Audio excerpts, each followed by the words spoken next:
That's correct. It doesn't matter in terms of the division, and there's still a chance. We're trying to work through this to see if the Jaguars lose to the Titans and finish it. Let's say they beat Houston Sunday, lose to Tennessee. Could they get the seventh spot? Could they be a wild card team at 8 and 9? We're still trying to work through that. Miami's 8 and 7, so they would certainly need help. But I think the path for Jacksonville is exactly what you're saying. Just go beat Tennessee at home in the finale, and you win the AFC South. So from that standpoint, yes, the games this coming week are meaningless for both teams. The Jaguars will know what the Titans did. They play Thursday night in Nashville against Dallas, and then the Jaguars go to Houston on Sunday. But yeah, basically the AFC South is going to come down to whoever wins the finale in 2 weeks. When you look at, so if the Jags win the division, and I know we're still looking ahead, but who possibly would they be playing? Right now it would be the Ravens, who are 10-5. They're the 5 seed. So the Jaguars, whoever wins the AFC South is going to be the 4 seed. They're going to be the weakest division champion in the AFC. So they'll be the 4 and they'll play the 5. And right now that's the Ravens, who are a game up on the Chargers. So if Baltimore, were to win out but not be able to catch Cincinnati because they're a game back of Cincinnati in the AFC North race, then they would remain the 5. So it's going to be, I think, if you're the Jaguars, you'd like it to stay where it is now, because I think you'd rather face the Ravens, who you've already beaten in Jacksonville this season, instead of having the Ravens win the North, and now here comes Joe Burrow and Cincinnati rolling into Jacksonville in the wild card round. Yeah, you don't want any piece of Joe Burrow and the Bengals. They are, he's as good as I've seen, man. He's going to be a star. Well, he already is a star. All right, so let's look at the Jags. I mean, as I just said, what Doug Pederson has done has been phenomenal after the nightmare of a season last year of what happened. What's been the biggest difference in your mind? You're around these guys, you go, interview them in the locker room and what have you. What's been the biggest difference in your mind? I really think it is what you mentioned. I think it's the trust that Doug Pederson was able to build back among the players, and that trust was fractured. And, he really went out of his way in the off-season program to make it very player friendly, and gave them some time off when he felt like they'd really answered the bell for him. And I think that just bled over to training camp. They had an outstanding training camp. And Doug Pederson, I think he was the ideal hire. He's played, obviously, like you, he had a long NFL career. And so I think he sees it from the player's side. And the other part of Doug that's been so beneficial is he's an offensive mind, and he's been able to scheme things up unlike any coach that the Jaguars have had since the 90s. I mean, he's been remarkable. And so he's really been able to help Trevor Lawrence develop. And the other thing is, he's kept them together. They played 5 games in October. They lost all 5. They were all close games. And it took them from a 2-1 start to a 2-6 start. But, they hung in. And because Tennessee has really faltered down the stretch, they're right back in this thing, having won 3 in a row and 4 of their last 5. We got a text on the Titan No More text line for you, Hays. It comes from Frank. He says, do you think the Jaguars hold any players out or reduce their playing time to protect them for the upcoming game, since this week's not critical? I mean, I guess it is when you talk about what we mentioned earlier, but they're not going to do that, right? I don't think so. That's the $1 million question. And I was curious to get your perspective on it from the player side of it, because I certainly could see it. The game doesn't mean anything in terms of the division. So, would you go ahead and rest guys? But I think what Doug Pederson is going to end up doing, he's sort of hinted at this, is I think he feels like they've got a lot of momentum, and he's Correct. Afraid of taking his foot off the gas. And so I think they're going to go to Houston like they've got to have the game. And so we'll see if that's the right strategy. But I think the plan is going to be go to Houston, play everybody that can play, and try and win a game. Getting to 9 wins and having a winning season, which they can still do. They could finish at 9-8 if they win their final 2. I think that means a lot to Doug Pederson. So I think they're going to go and do everything they can to beat Houston, but they do have a couple players like Trayvon Walker and Foley Fatukasi along that defensive front that have been battling injuries, didn't play in the win over the Jets. So maybe guys like that don't play, but I think that would be more in line with just because they're not cleared. I think if they're cleared, they're going to play. I agree. John says on Facebook Live, brought to you by Mental Law, Jags are on a roll. You don't mess with that. Yeah, I don't. I see him. I mean, they got such, as you mentioned, such great momentum going right now. I think they continue to play. And plus, haven't they lost 9 straight games to the Houston Texans? They have. That's crazy when you think about it. It is. It really is. Yeah, because the Texans have barely beaten anybody else, and they've snapped a lot of streaks this year. That would be another one that Doug Pederson would love to get broken, so he doesn't have to ever be asked about it again. But they had a long losing streak to the NFC. It was a NFL record, 20-game losing streak to the NFC. They broke that when they beat Dallas the other day. They have a terrible record winning on the West Coast. They snapped that in week 3 when they won at Los Angeles Chargers. So they've had a number of these things. They had one in Nashville. They hadn't beaten Tennessee in Nashville since 2013. They were able to break that streak. So I think it'll be a motivating factor for the Jaguars to snap that inexplicable losing skid to one of the really most struggling franchise in the league. But they haven't struggled against the Jaguars. Hey, Chris Doring Mortgage. They do mortgage lending right, helping home buyers throughout Gainesville and North Central Florida. Call Chris Doring Mortgage today at 352-244-0840. A few more minutes with Hays Carlyon from 1010XL over in Jacksonville, talking to the little Jaguars. Before we switch to the defense, offensively, they got some weapons, man. I mean, I watch them and they just have playmakers. But if you were in charge of this football team going into the offseason, we're already jumping ahead, even though they have an opportunity to make the playoffs. What do you think they need to do on the offensive side of the football to make the team better?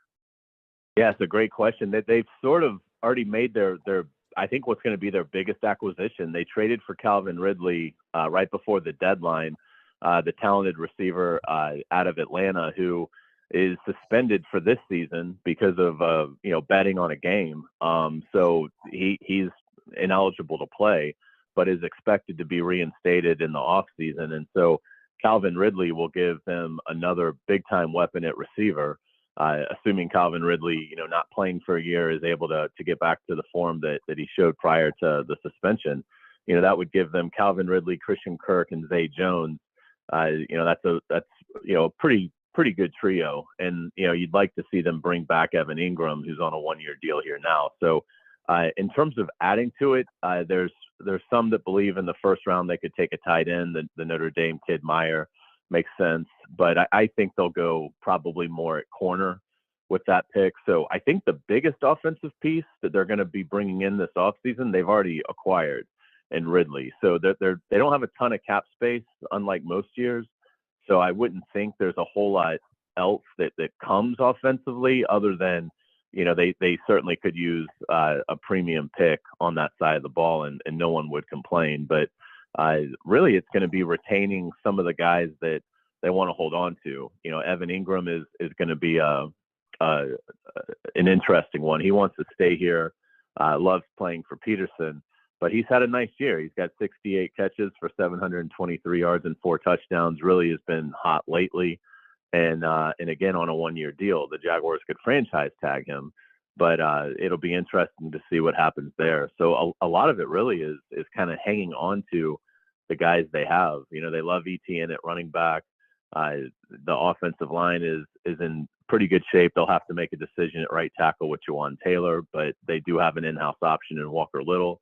So it's going to be really intriguing to see what they do. But Calvin Ridley is the big ticket item.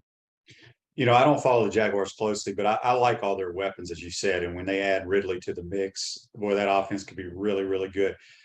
I don't even know who backs up Travis Etienne, but I feel like they need another kind of a veteran type guy who's played in the league for a while. Who is the backup to Etienne? Yeah, it's Jermichael Hasty, who hasn't done much. They traded James Robinson to the Jets before the deadline, and Robinson didn't really do anything in New York, but it did leave a void there. And so Hasty's been serving as the backup, and his numbers aren't bad, but I would agree with you. I think they need to go and get a more physical back. Etienne's had a great year. He's right at 1,000 yards rushing. So he's done great coming off the Liz Frank injury that he suffered his rookie year. But they do need, somebody else in there. They drafted Snoop Connor in the 5th round this past draft. They haven't really given him the ball. He did get it a couple times the other night, but he's only got 7 carries on the year. So, that's something that I could see them adding. And you can do that now for a pretty inexpensive price. Go get a proven veteran and, bring him in with, giving him 35% of the workload. So, that is a need. And luckily for the Jaguars, that's a need that you don't have to break the bank to acquire now. Yeah. Another text here for you, Hays, on the Titan Mark text line from George. He says, do you think Doug Pederson has a chance to win Coach of the Year? I don't think so. It's a great question. And if the season was, 20 games instead of 17, maybe he'd get a little bit more hype for that, because the Jags have just come on in the last few weeks. But I would be surprised if he'll probably get some votes. But you look at, what Sirianni has done in Philadelphia with a, 13-2 team, and and there's some others as well. Shanahan in San Francisco has won 11 games with losing 2 quarterbacks. Certainly, Buffalo, McDermott's going to get some attention. Those awards, usually go to the teams that are, really at the front of the line in terms of victory. So, even if the Jaguars win the AFC South, they'll be 9-8. That's probably not going to be enough to warrant Coach of the Year honors, but he certainly has done a magnificent job. And the Jaguars really do seem to be on their way with Pederson and Trevor Lawrence to maybe having the league's next truly great partnership between a head coach and a young quarterback.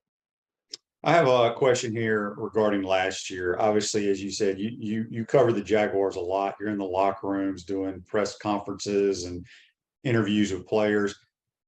And what is the biggest difference? And I know there's a huge difference, and this may be a silly question, but what's the biggest difference between when you were dealing last year when Urban was the coach to how Doug Pederson handles the press and an NFL team? I just think Urban never really got it. He just never really understood the players' perspective, how to motivate the players, and really, I think, surprisingly, I just don't think Urban Meyer is well read on the NFL as he kind of sold himself. He really had trouble building a staff, and I think that was the first warning sign. So everything they did was stagnant. There wasn't a lot of creativity. And it was pretty obvious that he lost their trust pretty early on. And then he just made some inexplicable mistakes personally, like, not flying back with the team after they lose on national television in primetime at Cincinnati. And, so, I mean, it just was a disaster from start to finish. But I think even if he hadn't had the off the field stuff, Urban just wasn't prepared, which shocked me because he was always, incredibly prepared as a collegiate coach. But it just didn't seem like he had done any of the studying that he had talked about when he was hired, and he just really had trouble relating to the players. And again, that's probably been Doug Pederson's biggest strength is he's been able to get everybody rowing in the same direction again, and now they've really taken off. Yeah, Urban was used to having the best players in the entire game. At all the colleges, he was it. At Florida and at Ohio State, he had the pick of the litter. Where in the NFL, Right. that ain't the case. You got to really coach them up. Defensively, you said that they may need to go corner in the draft. What has stood out to you on a positive note so far defensively, and what do they need to do better in these next 2 games or the last game defensively to beat the Titans? Yeah, I think defensively, there's been some. Tyson Campbell's a good story. He's a second-year corner out of Georgia that they selected at the first pick in the second round. He's really come on and played well. They've had some valuable free agent additions. Foye Oluokun at middle linebacker leads the NFL in tackles. They brought him in from Atlanta on a free agent deal. So they've done some nice things. I still think the defense is ultimately probably going to be the fatal flaw in what ends their season. They just I think schematically they've had some issues, and the second corner spot has been a real problem all year. They were counting on Shaq Griffin. He's their highest paid player in terms of the cap.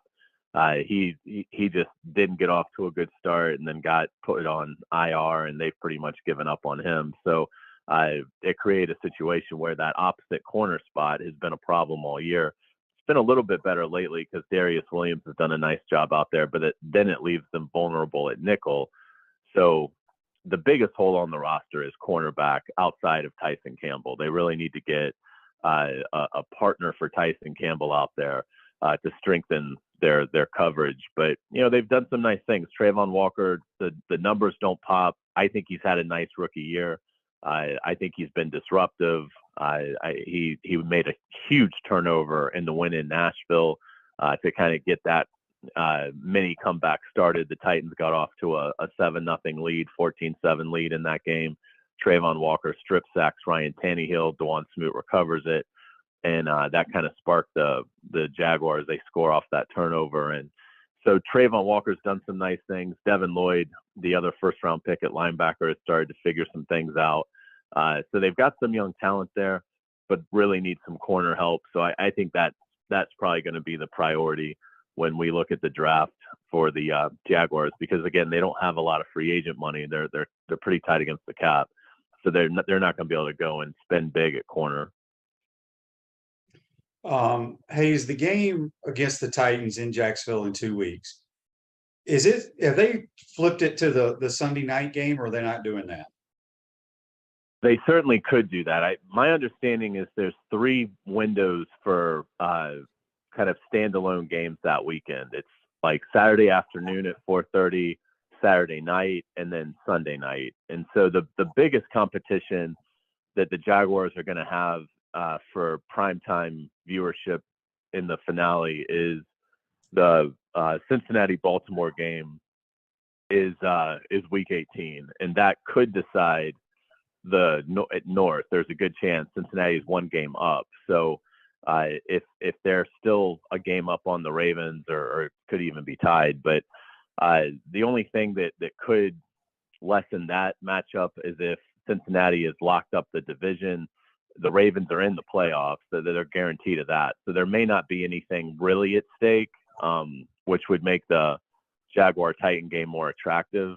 So that's really the one that right now I would think Ravens-Bengals get Sunday Night Football, and maybe Jaguars-Titans gets flexed into Saturday night in that window. That wouldn't really be ideal for the Jaguars. It would put them on a short week, and the Titans play Thursday night, so they'd have a little extra rest. So that, from a scheduling standpoint, wouldn't be ideal.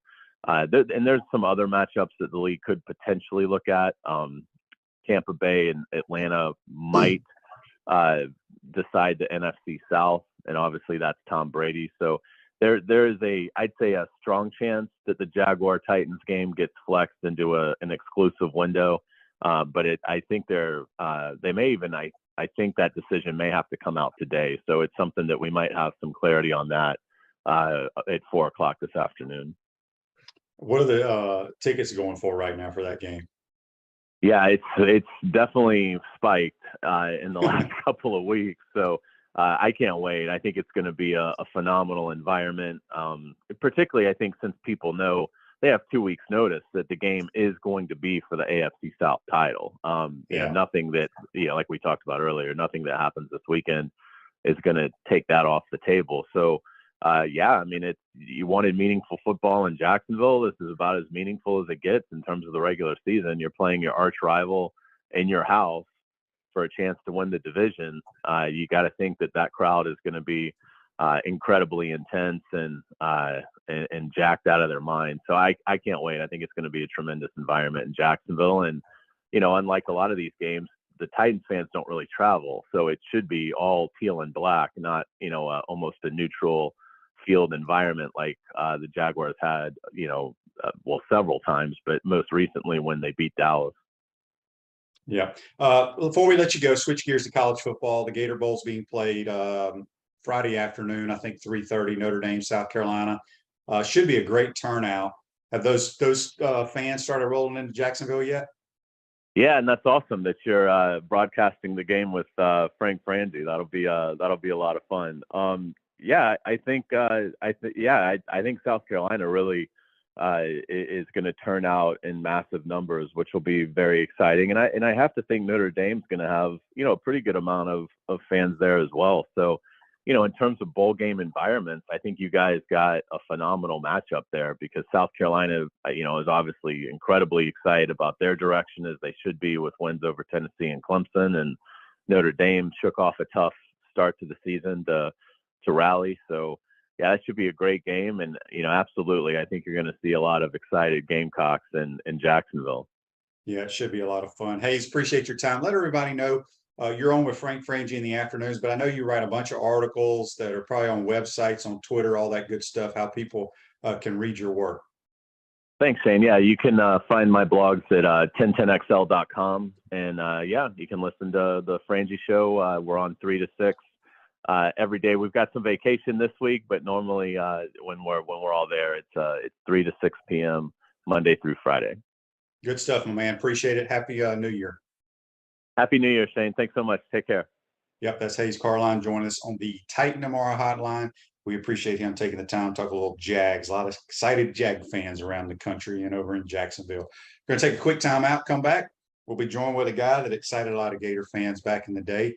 Coach Kerwin Bell of the Western Carolina Catamounts will join us on the Titan MR Hotline. You're watching and listening to Pod Up Matthews in the Morning.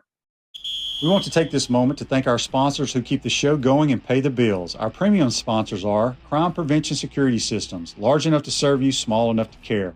Titan MRI, Gainesville's only locally owned and operated MRI facility. Meldon Law, the only official injury and accident law attorneys of the Florida Gators. Peaceland Dental, Gator Nation's first choice for dentistry in Port Charlotte. Comfort Temp. Comfort is our business. Peace of mind is our promise. Campus USA Credit Union. QC Kinetics. Live pain-free with QC Kinetics.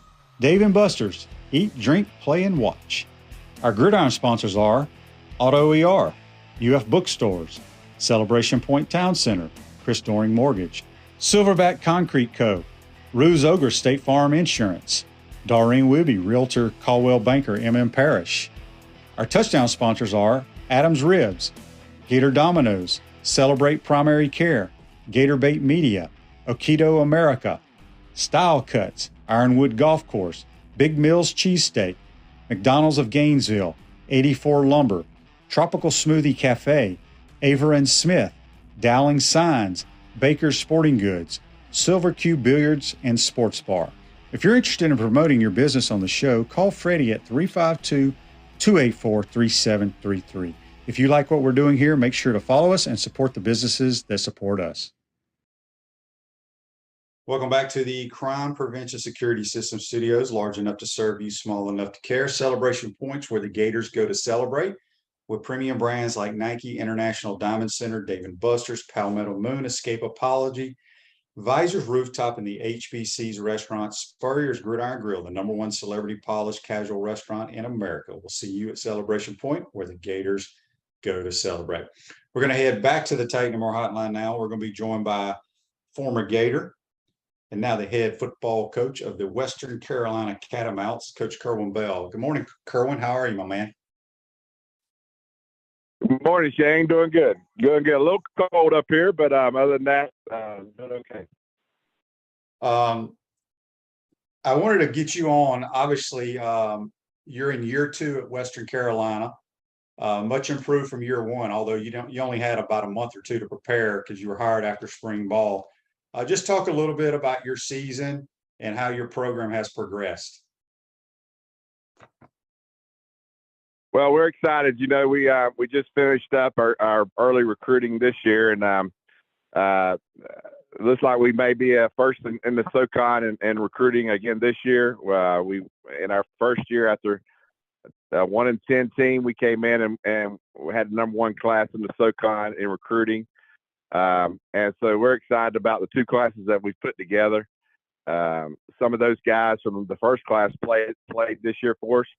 Our 3 best players by far were 3 true freshmen, so a running back, a quarterback, receivers. So we're excited about that young group. We're excited about the way our team is coming together. I believe there's a process that's been great that I've been able to go through now 4 of these sort of rebuilds. And I can see that we've got a great foundation built with talent, and we got a great culture that's built right now. And I'm going to see that the last 3 games of the season, we won the last 3 and, beat the number 15 team in the country in FCS in Chattanooga. And we did it because we started playing together as a team. And early on, when you're building a program, a lot of times you play as a bunch of individuals because you got so many new players. You're bringing so many new guys onto your roster. You're turning the roster over, trying to get the guys that you want to be here. And so then you hope you then can come together as a football team and start playing as a football team and have that DNA that you got to have to win a championship. And we started to see that the last 3 games of this season. And so we're excited about going into the off season with this young group and having a chance. I think championship or bust. That's sort of what we're saying. There's no excuses. We've played now. We've been through some tough losses. I think you got to go through as a football if you want to sort of mature and get to the point where you got that DNA to win a championship. I think we got our butt kicked a couple of times this year, and I think it's made us grow as a program. And I think we're in shape now going into our year number 3. Yeah, Kerwin, I want you to touch on, about the culture and turning over the roster, because Jesse's got a question here. Or not a question, but a comment on Facebook Live brought to you by Mountain Law. It says, Shane, did you hear the interview with a current Napier kid who was asked about the kids going into the portal? And his response was, Napier has asked us a lot to do a lot and, be accountable, blah, blah, blah, that kind of stuff. And some coaches, they run their programs different. So basically Billy is running his program much different than Dan Mullen did. And some kids can't, get accustomed to that. Kind of the same thing. You took over a program. I don't even know who the coach there was before you. We don't know what kind of program. He got fired for a reason. But you have to turn that stuff over to get your type of players in there, correct? Yeah, you're right. And I think the portal's been good for everybody. I don't really like it, but, the one thing it does, it gives kids the chance somewhere else when you do have a turnover like we had here and at Florida. You got kids that just don't fit in what you want. And sometimes, the kid don't like being held accountable as much as maybe I'm going to hold him accountable. We talk about it after the season. I meet with every player, our coaches do, and we sort of just be up front with them, Shane. I used to, really didn't say a lot, just sort of let it work its way out. I've been more aggressive the last couple of times over programs at Valdosta State and here, in that, man, I'm just going to be as honest as I can and really communicate with you because, listen, if a kid don't fit your program, don't fit what you want to do offensively, is not the kind of kid that you want in your program, the culture that you want to build there, then what you're doing is you're not going to probably play the kid a lot. So it's better for him to go somewhere where he's got a chance to really be good, because he'll fit somewhere else. He'll do have a great career somewhere else. So make sure you're honest. That's what I do, is just try to be upfront as honest as I can. What it does now, it turns your roster over in a hurry. I think that's probably happening with Coach Napier a little bit at Florida. He's turning that thing over because there's a lot of guys that realize that they just don't fit with what they want to do there. And it's good for them. They'll go play something, do really well. But I think Coach Napier knows what the kind of people he wants. And to me, Shane, that's the biggest thing about building a program. I've seen in the 4 times I've done it. You've got the ones that are not successful is because they don't have a conviction of how they want to run their program. They don't have a conviction on the kind of players they truly want. If you have a conviction on what you offensively and defensively and the kind of players you want to recruit, then going through tough times and tough losses, you won't waver. I see a lot of guys start wavering when they go through tough times. And sure enough, you don't have some tough times when you're trying to build a program. I mean, we lost 3 games before we won the last 3. It seemed like we were on direction. But I know the kind of players I'm going to recruit. I'm not going to waver in that. I have a strong conviction in the kind of players I'm going to win with, offensively, defensively, and on special teams. So when you have that kind of conviction and how you want to run your program, then you'll continue in that process no matter what happens. And I think if you do that, then you got a chance to build programs the way we've been able to do it. No doubt about it. Jimmy has a question for you here on the Titan and Mark text line regarding the NIL. He says, Kerwin, I'd like to get your thoughts on the NIL. And is it much NIL given out at your level of football? We didn't near as much in our recruiting process. We're trying to get kids out of high school.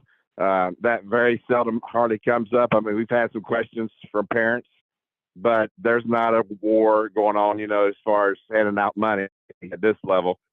There is some kids that once they get to this level, they, we've probably got 3 or 4 on our roster that have some NIL deals. They're real small, but they have those deals. But I think the big part is the recruiting part. We don't have to worry about that, during recruiting. Do you think, because y'all have some really good players. You recruit the state of Florida, especially South Florida, very hard. But, you hear so many high school coaches today with the transfer portal, how it's killing recruiting kids out of high school. Now, obviously, your 5 stars are still going to get a lot of attention.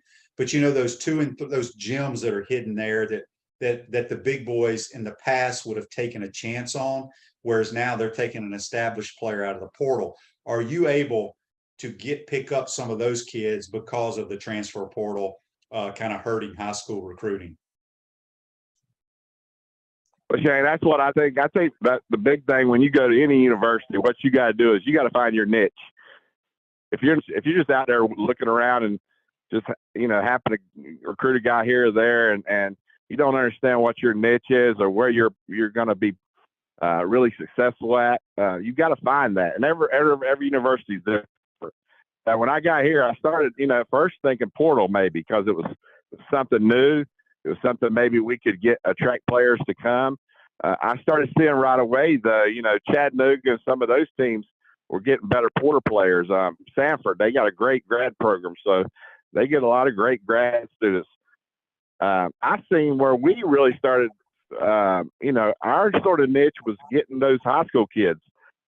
We've got such great connections in Florida, and man, those high school coaches down there, they're excited about our program. We had a lot of playing for us at Valdosta State from the state of Florida that helped us win a national championship. And so those guys are so many, like you're saying, there's so many kids out there that don't have an offer. They had offers, they asked offers, and now they're there without any because teams are going to the portal instead of recruiting the high school kids. So we said, hey, let's jump in and let's these great high school kids. It's going to take a little bit more, but that's what I love to do. I love to young men, and I love to do it when they're young, get them in your program, keep them there. And so we went with that, and I think it's been great for us. Like I said, we've had the number one, recruiting class the last 2 years, and I think we were number 3 in the country this year in the nation. So that's been our niche, and that's what we've been successful at. Now, listen, what we got to do now is keep these guys, right? We brought a running back in there, Desmond Reed, who was a freshman All-American. And, now we got to be able to retain these guys and keep them here for 3 or 4 years. And I think if we do that, then you'll see us have a season and program, as far as winning championships. Are you in the market to buy or sell your home? Doreen Weeby, a realtor with Caldwell Banker, M.M. Parrish, provide you fast, friendly, reliable service. Give her a call at 352-562-1411 to help your dreams come true. A few more minutes with Coach Kerwin Bell from Western Carolina. We got a couple of questions here on Facebook Live for you, Kerwin. Let's see here. Greg says, do all the traits and players you want to recruit show up on film, or are they found in one-on-one meetings? Well, we were sort of in 2 categories. First we tell our coaches when you turn on that film, I got better be talented enough on that film to say that we can win a championship with them.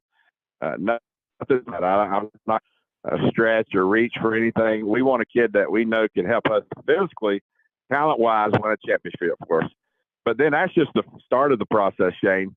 I believe, listen, you can have a bunch of talented kids, and you can go win a few games, but you're never going to win a championship without talent, character, and without guys who are great leaders. And so that's our process. Then when we start, hey, this kid's talented enough to come to us. He can, on film, he shows that he physically can help us win a championship. Now, is he a self-starter? Does he have great character? Is he a team leader? Is he very unselfish? We talk to counselors. I tell my coaches, you better do research, and I better know all those characteristics about a kid, because if you have those kind of kids that are very talented that also have those characteristics, then you got a chance to put together a team that's going to win a championship.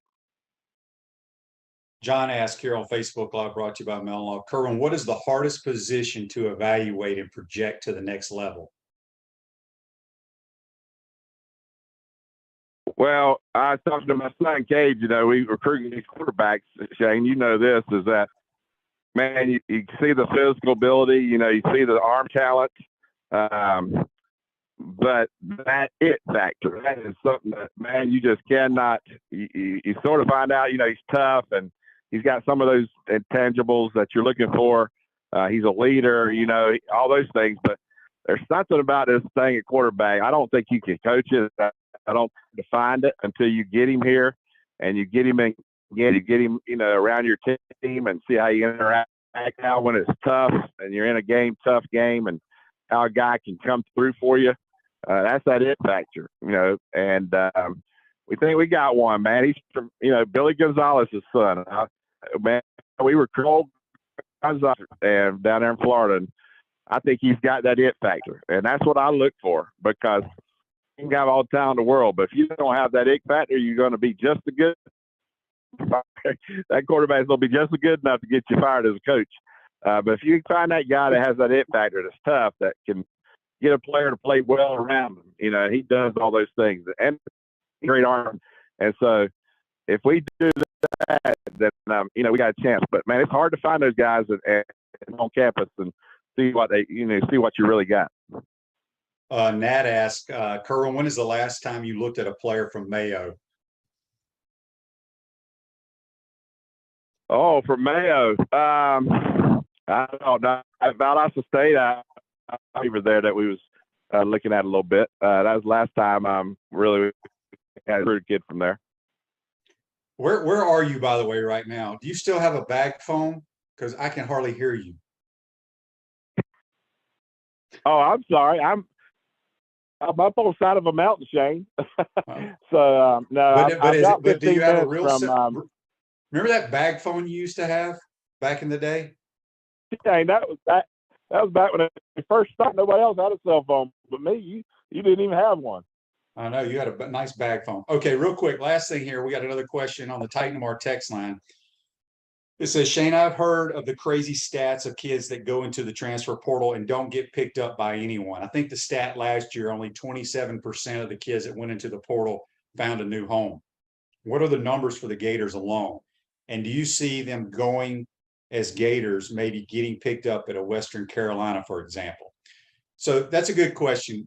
A lot of guys that go into that portal, obviously they want to stay playing Power 5 football, maybe go to Group of 5.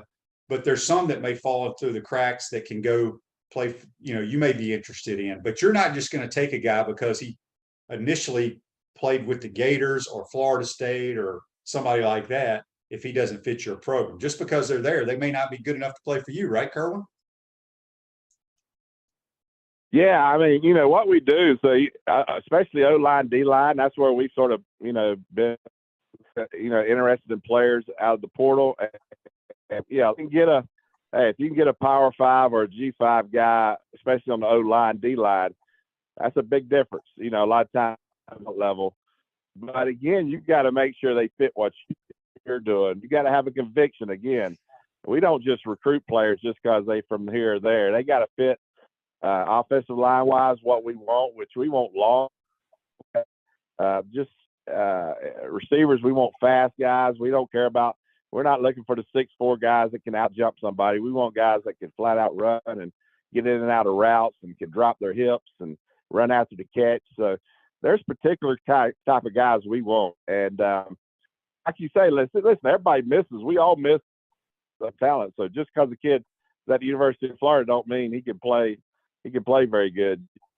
But you try to, you make sure that you make sure you identify all those guys. If you do get a chance to pick up one of those guys, and he can play, it really is going to help you as far as your talent level. All right, last question for you here. And I've had people all year long, especially Gator fans, they think Billy Napier needs to hire an offensive coordinator.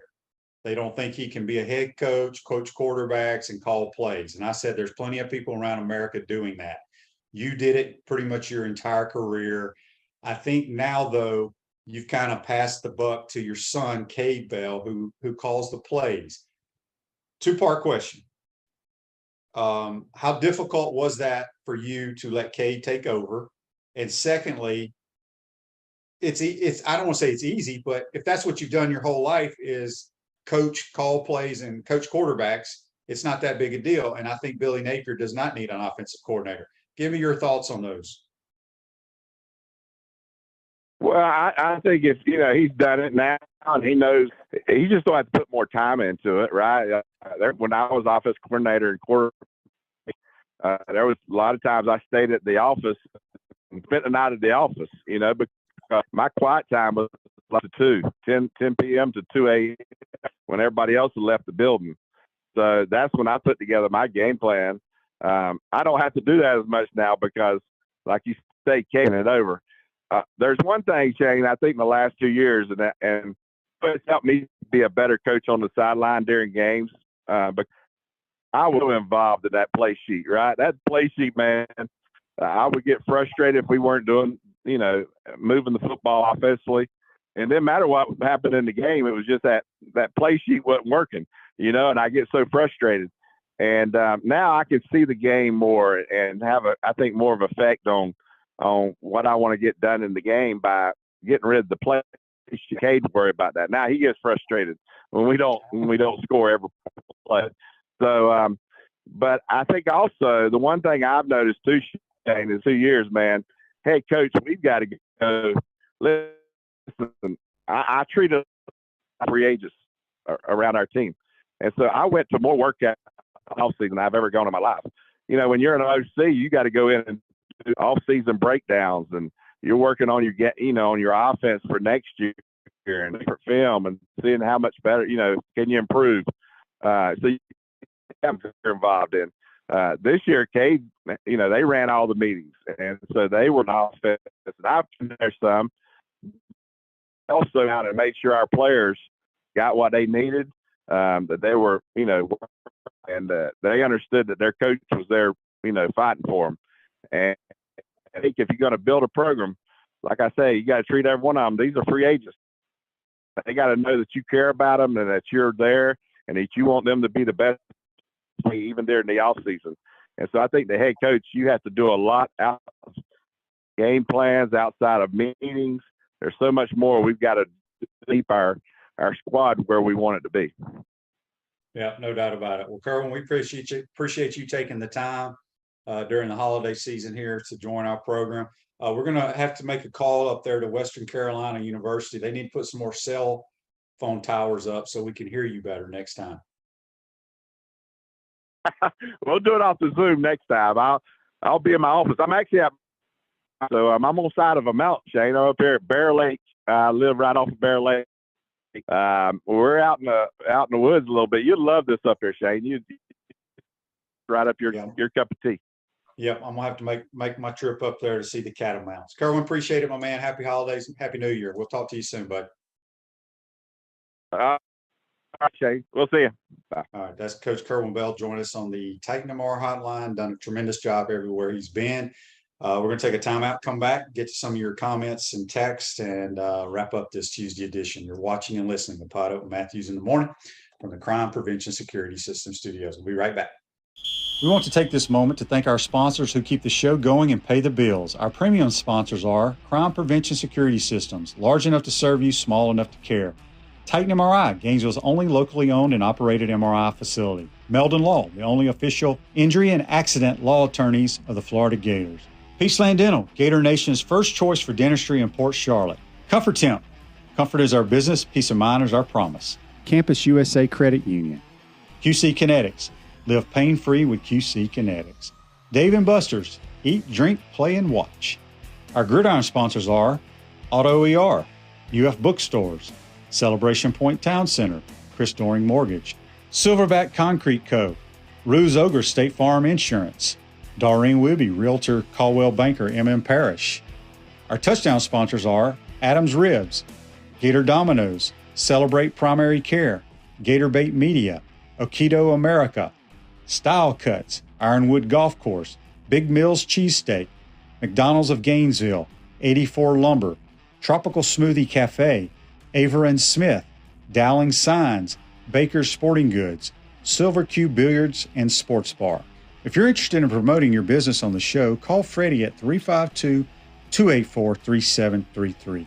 If you like what we're doing here, make sure to follow us and support the businesses that support. Pro football legend Emmitt Smith understands your joint pain. It does not surprise me that there are a ton of people out there that's in pain. That's why Emmitt is such a proponent of QC Kinetics, offering real lasting joint pain relief with non-surgical, all-natural biologic treatments. Whether it's a joint pain, ankle pain, shoulder pain, neck pain, back pain, hip pain, any kind of pain, the body eventually will break down when it's under that much stress. That stress can cloud your judgment to the point that you'll just say yes to the scalpel or yes to another prescription of pain pills. But maybe it's time for a second opinion from QC Kinetics. The reason why I would recommend this is because the natural biologics that QC Kinetics is providing you gives your body a chance to naturally heal itself. Restorative, regenerative solutions are here. Get lasting relief and live your life. Call QC Kinetics 352-400-4550. That's 352-400-4550.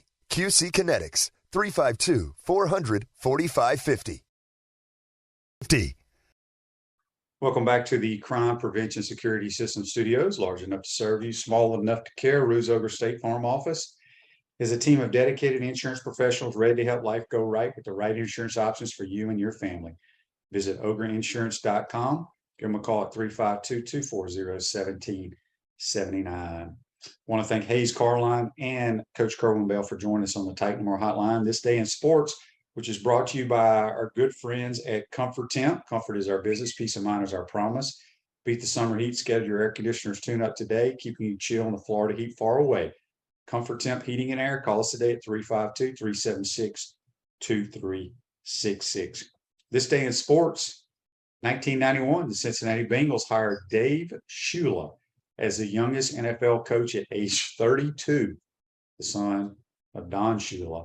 That didn't last very long. But could you imagine coaching in the National Football League at 32 years old? That's crazy. That's brought to you by our good friends at Comfort Temp. College Bowl season. We had somebody asking about Bowling Green, Camden Orth, who came off the bench. He's the backup quarterback at Bowling Green. Went to Buchholz a few years ago. Played pretty well yesterday.